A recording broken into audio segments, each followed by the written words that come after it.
in front of the beautiful mansion at the Tulsa Garden Center at Woodward Park. And joining me today is Laura Chalus, who is the president of the Tulsa Garden Center. Laura, thank you so much for having us here. I have been here since I was a kid, and I think so many people have been to an event here or been to the gardens to visit, Right. but we don't necessarily maybe know the history. Can you enlighten us a little bit about the history of the Tulsa Garden Center? Absolutely.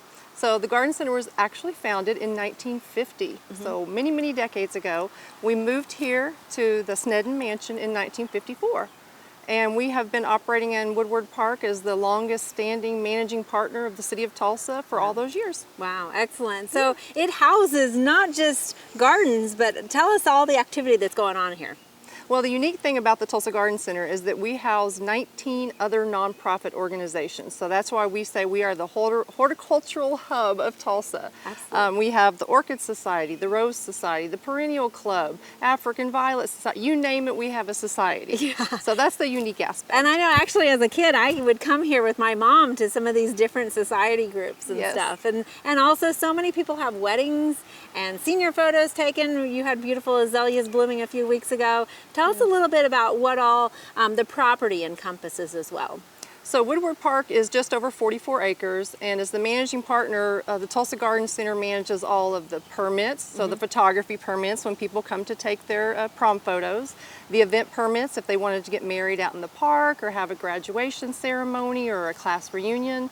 But then inside the mansion, we have big weddings, and that helps fund all of the fun horticultural aspects that we do. And if people have never been inside the mansion, tell us a little bit about what we can find inside that mansion. The mansion was built in 1920, so we are well over 100 years old.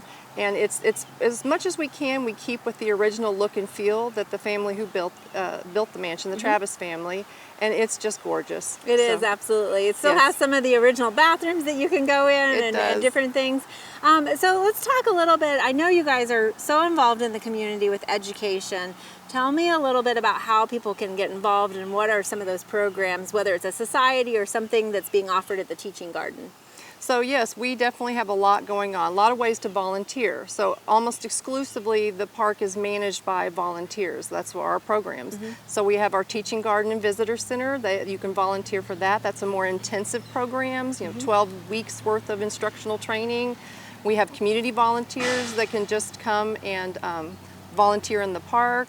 So we have students that come, so just all across the board. And then if you want to get involved in a plant society, those are free. You just come to a perennial club meeting and you see what you like and you mesh with the people and then you come back. And we can't forget the plant sales and shows that are housed here a lot of times. Yes, between the perennial club, let's see, last weekend there was a cacti sale. The weekend before that it was the perennial club sale. So there is always a sale. The bonsai society, just it goes on and on. And so if people just want to come and get information or stroll the gardens, that is all free and open 7 days a week? Yeah, this is a public park, so almost everything is 5 a.m. to 11 p.m. Except for the little area, behind the Teaching Garden. And since that's such a high-touch area, we close those gates at 4 o'clock. Right. Well, I know this area has a lot of rich history with the Tulsa area and the Tulsa community. Right. What's up on the horizon? Tell us a little bit about where the future is with the gardens here. With Woodward Park, our board of directors is really looking at a sustainable model for the park, for all the historic structures.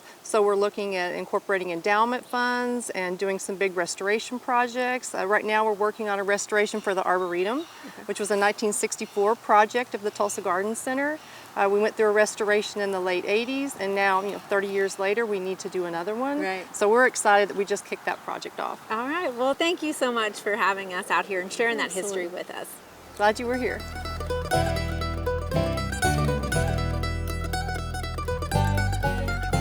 We hope you enjoyed this video as part of our Oklahoma Gardening YouTube channel.